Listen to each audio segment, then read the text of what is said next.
Bonsoir à tous, bonsoir à toutes les merengues, comment ça va? J'espère vous retrouver au meilleur de votre forme, comme toujours, demain 21h, Santiago Bernabéu, match retour des huitièmes de finale de Ligue des Champions face aux Allemands du Leipzig, du RB Leipzig. Il faudra un grand match de la part de nos joueurs pour pouvoir se qualifier en quart de finale. Je vous laisse avec les déclarations du coach Carlo Ancelotti, traduites en français.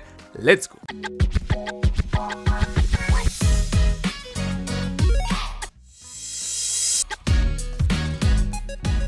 Question numéro 1, quel match intéresserait le Real Madrid demain pour pouvoir se qualifier pour les quarts de finale de la Ligue des Champions? Je vous en remercie. Ancelotti répond, c'est une occasion importante de continuer dans une compétition très spéciale pour nous. Je pense que nous devons donner le meilleur de nous-mêmes parce que le match n'est pas encore terminé. Nous avons un petit avantage, certes, mais cela ne veut pas dire que ce à quoi nous pensons, c'est à jouer, à délivrer notre meilleur niveau de la première à la dernière minute. Question numéro 2, après ce qui s'est passé samedi à Mestalla, êtes-vous plus détendu parce que c'est un arbitre européen qui s'occupera de votre équipe demain et qu'il ne fait pas partie de la commission technique des arbitres espagnols? Ancelotti répond, de la tranquillité, il n'y a jamais de tranquillité dans un match comme celui-ci où une grande partie de la saison est en jeu, où nous devons poursuivre le rêve de rester dans cette compétition qui nous a donné tant de succès dans le passé. J'ai toujours l'idée de ne pas penser à l'arbitre avant un match et j'aimerais surtout ne pas devoir y penser à l'arbitre après la rencontre. Question numéro 3, contre Valence, nous avons vu Rudiger et Tchouaméni jouer ensemble. Comme toujours ou comme parfois, vous nous donnez un indice sur le 11, sur la composition. Avez-vous l'intention de réitérer cette paire de défenseurs centraux? Ancelotti répond, j'y réfléchis, je ne vais pas te donner d'indice. J'ai des doutes, la vérité c'est que... Oui, mais je pense que la paire Tchouaméni-Rudiger était principalement due au fait que Nacho ne s'était pas entraîné. Il ne se sentait pas très à l'aise, il avait une petite gêne. Maintenant, Nacho est disponible et a la même chance que les autres de débuter la rencontre. Question numéro 4, je voulais vous poser une question sur Jude Bellingham, le joueur anglais. En attendant de savoir ce qui se passera au sein du comité de compétition, il y a aussi cette affaire, cette question autour de Greenwood. Disons qu'il y a plus de choses extra-sportives que sportives. Je ne sais pas si vous lui avez parlé, c'était en partie une réaction logique face à Valence, après le but refusé. Je ne sais pas si vous lui avez parlé après le match ou si vous n'avez pas eu besoin de le faire. Carlo répond non, je ne lui ai pas parlé et je n'ai pas besoin de lui en parler. C'est un joueur qui essaye de toujours tout donner sur le terrain. Je pense qu'il se débrouille très bien cette saison. Ce qui s'est passé l'autre jour, le carton rouge... C'est une erreur parce que la vérité c'est qu'il était un peu frustré, mais il n'a pas du tout proféré d'insultes. Question numéro 5, je voudrais vous poser une question sur Rodrigo qui ces dernières semaines a de nouveau eu des difficultés devant le but. J'aimerais que vous analysiez la situation de Rodrigo et la manière dont vous travaillez avec lui en ce moment. Je vous en remercie. Ancelotti répond, le moment que traverse Rodrigo est un bon moment en raison de ce qu'il apporte à l'équipe, de sa façon de jouer, de son travail, de son engagement. Il a été un peu moins précis dans la finition, mais cela s'est déjà produit par le passé. Si cela ne nous a pas inquiétés avant, cela ne va pas nous inquiéter maintenant. L'important pour lui est d'apporter le travail, l'effort à l'équipe, comme il le fait. Question numéro 6, vous dites toujours que vous devez être très compétitif en Ligue des Champions, c'est la compétition fétiche du Real Madrid. Cette saison, nous avons gagné la Supercoupe, le championnat est en bonne voie et nous verrons ce qui se passera en Ligue des Champions. Si vous gagnez 2 titres ou si vous en gagnez 3, qualifieriez-vous la saison d'exceptionnelle? Ouf, répond Carlo. Pour parler aujourd'hui de la saison, de la façon dont elle se déroule, je pense que nous avons fait du très bon travail jusqu'à présent, du très bon travail. Nous voulons continuer. Il reste peu de temps, 2 mois et demi, 3 mois. Nous évaluerons alors le déroulement de cette saison à la fin. Jusqu'à présent, je ne pense pas pouvoir reprocher quoi que ce soit à mon équipe. Question numéro 7, vous dites que le Real Madrid s'est très bien débrouillé cette saison, vous l'avez fait, vous réalisez une bonne saison dans une situation où vous avez aussi rajeuni l'équipe, vous avez beaucoup restructuré, vous avez effectué beaucoup de changements. Je voulais vous demander quels sont les principaux défis que vous avez rencontrés dans la gestion de cette transition, qui semble être finalement une transition douce. Ancelotti répond, l'essentiel c'est que j'ai de très bons joueurs, avec beaucoup de qualité. Il y a des joueurs qui veulent apprendre, qui veulent s'améliorer et qui veulent faire partie de ce club. C'est la chose la plus importante. Tout ce que vous mettez sur la table, ils l'acceptent. Ils font tout ce qu'ils peuvent pour bien faire et aider l'équipe à donner le meilleur d'elle-même. Question numéro 8, j'aimerais savoir si vous avez pu parler à Tchouaméni ces jours-ci pour voir comment il va parce qu'il a été très affecté par la blessure de Diakaby et si vous avez réussi à le convaincre que même s'il n'y a plus vraiment d'urgence, il est possible qu'il doive jouer quelques matchs en tant que défenseur central.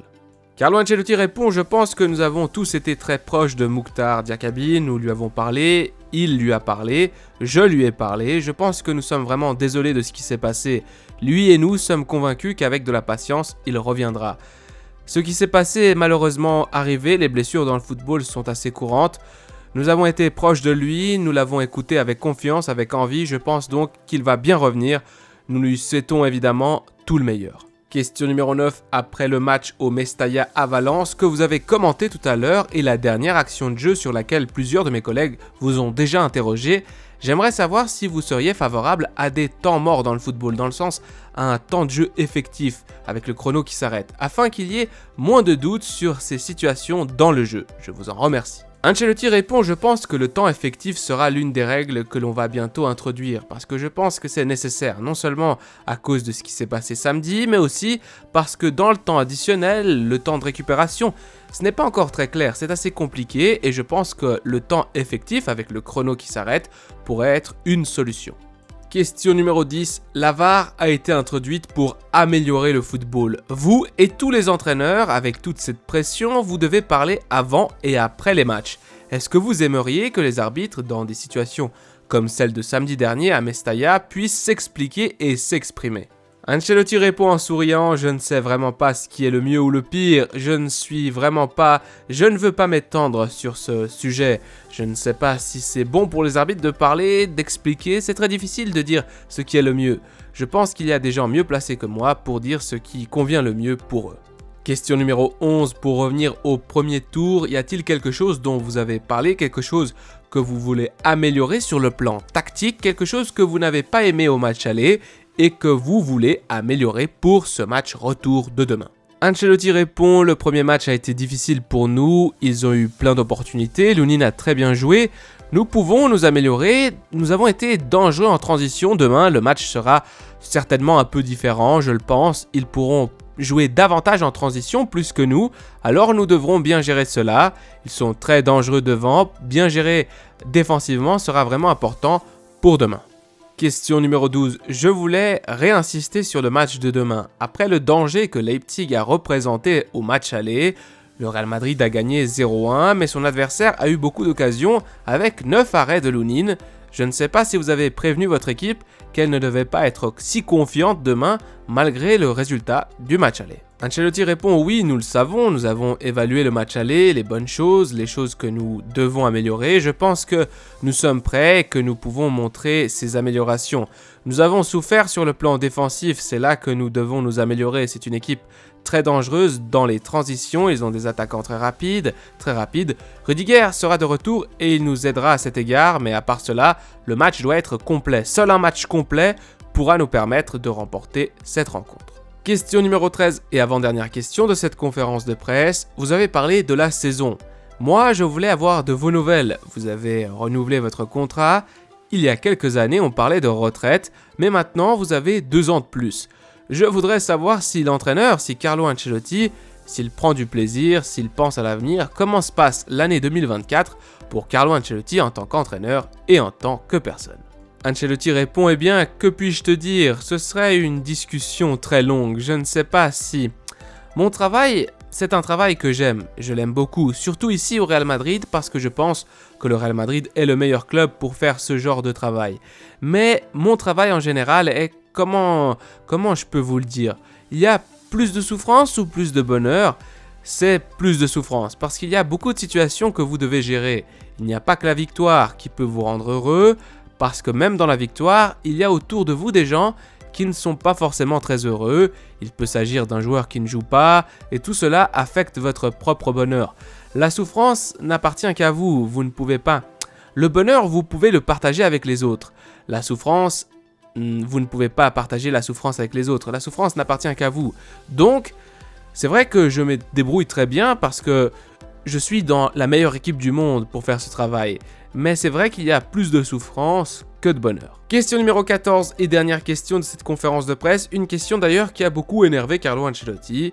La voici. En attendant la décision du comité de compétition demain, je voudrais vous demander si vous pensez que les vidéos de Real Madrid Télévision sont préjudiciables pour le Real Madrid. Carlo répond « J'ai déjà répondu à cette question, et je suis un peu surpris que vous ne preniez pas en compte la liberté d'expression. Il s'agit d'un média, Real Madrid TV, qui exprime une opinion, et c'est tout. Et vous l'exprimez aussi. » Mes amis, cette vidéo touche à sa fin, j'aimerais comme d'habitude prendre un petit moment pour vous remercier pour les pouces bleus, pour les commentaires et pour tout le soutien à ce projet, à cette chaîne, on grandit. Merci beaucoup. Demain à 21h, Real Madrid-Leipzig. C'est un match super important, match retour. Le Real Madrid peut se qualifier pour les quarts de finale. On espère évidemment faire réaliser une énorme rencontre parce qu'il le faudra pour réussir à battre ces Allemands de Leipzig. Pour moi, c'est tout bon. À la Madrid y nada más. Prenez soin de vous, des vôtres et de votre famille. Allez,